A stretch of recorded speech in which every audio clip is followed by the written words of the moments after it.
Shana Tova, everyone. I'm Rabbi Heather Miller, founder of Keeping It Sacred. And wow, we have gone through this month of Elul. It is now the last day of the month of Elul, the 29th of Elul. Elul is the last month right before the new Jewish year, which begins on Rosh Hashanah tomorrow night.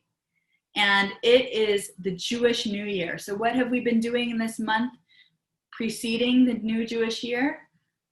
Jewish tradition has us introspect and be really thoughtful about who we have been in this past year, with resolve to think about who we want to be in the year to come.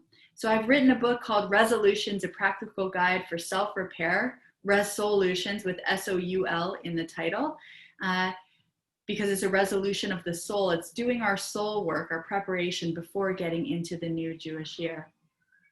And over the weeks, we've discussed different topics. In the book, we have one reading for every single day of the month. The first week theme is Metamorphosis, and thinking a lot about who we are and who we have become, and really motivating us to do the hard work of introspection. The second week was all about claiming our space in the world. Now that we know who we are, how do we want to actualize who we can become in the year? What a world it would be if everybody were able to actualize who they are in the world. The third week was all about redefining challenge. So inevitably, we're going to come up on challenges. In the past year, there were many challenges globally as well as personally for people. So how do we think about those challenges, and how do we think about reframing them so that they serve us and serve our purpose of going into the new year in a way that is hopeful and joyful and full of the sense of possibility of the new year? How do we redefine our challenges?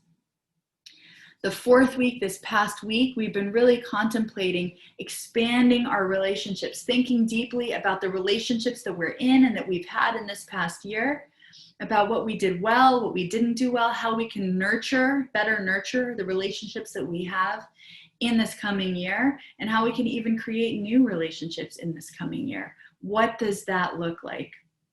So now we've gone through the 4 weeks, and now we have one bonus day of the month of Elul. It's the 29th day of the month of Elul. And for this, in the book, I wanted to give you this text from Maimonides. And it's a text from about 1,000 years ago.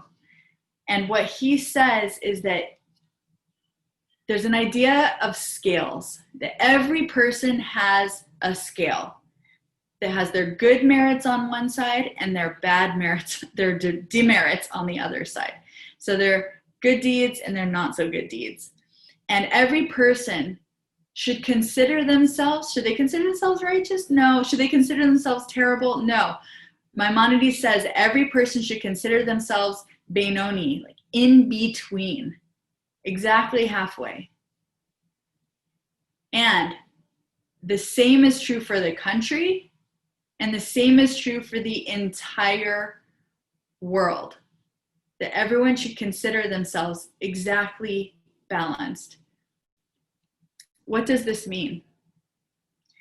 The thing about this text, and I've lived with this text for many years now, I think I learned it in the 90s, is what that means is that everything is perfectly balanced. That means that the next move that you make has the possibility not only to tip your own scale, but it also has the opportunity to tip the scale of our country, and it has the opportunity to tip the scale of the entire world.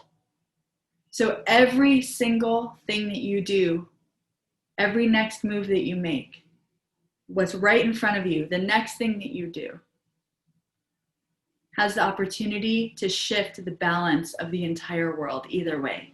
That shows us that what every person does in this world matters, and how we do it matters, because we're all interrelated. We all connect with one another.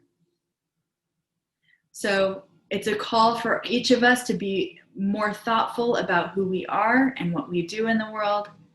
And it's encouragement to have us have the power to shift not only our own pathway, but also that of our country and the world ahead. So I wish that you have a good new year. We have some questions in the book that are related to this reading. The questions are, the practice points are, to imagine that the world is evenly balanced, just as Maimonides insists that it is. What are you about to do to influence that balance? And which way are you about to tip the scales? The second practice question is, how can you make sure that what you do in the next moment, week, month, and year will yield a better and more positive balance for all? And the third practice piece, which is the last one in the series of the book, is how will you make certain that the year ahead will be a positive one? That is the question during these days of awe, these most holy days of the Jewish year.